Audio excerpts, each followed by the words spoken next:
আমরা তার গোলামের শিকলে আবদ্ধ। আসসালামু আলাইকুম রাহমাতুল্লাহ। সবাই কেমন আছেন? আশা করি ভালো আছেন। আলহামদুলিল্লাহ, আমিও আল্লাহ তাআলার মেহেরবানিতে ভালো আছি। যারা আমার চ্যানেলে নতুন, তাদের প্রতি আহ্বান থাকবে চ্যানেলটি সাবস্ক্রাইব করে সাথে থাকুন। জাযাকাল্লাহ। আমরা আল্লাহর গোলাম। আল্লাহ আমাদের মালিক। তিনি আমাদের সৃষ্টি করেছেন তার গোলামি করার জন্য।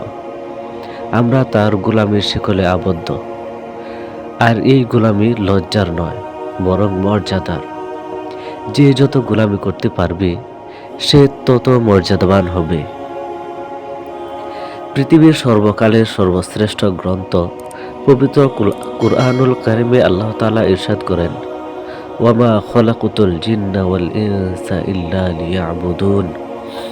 অর্থাৎ, আমি মানুষ এবং জিন জাতিকে আমার ইবাদতের জন্য সৃষ্টি করেছি। আল্লাহ তাআলা আমাদেরকে যে সৃষ্টি করেছেন, আমাদের সৃষ্টির মূল উদ্দেশ্য হলো তার ইবাদত বা গোলামি করা। এটাই হচ্ছে মূল উদ্দেশ্য।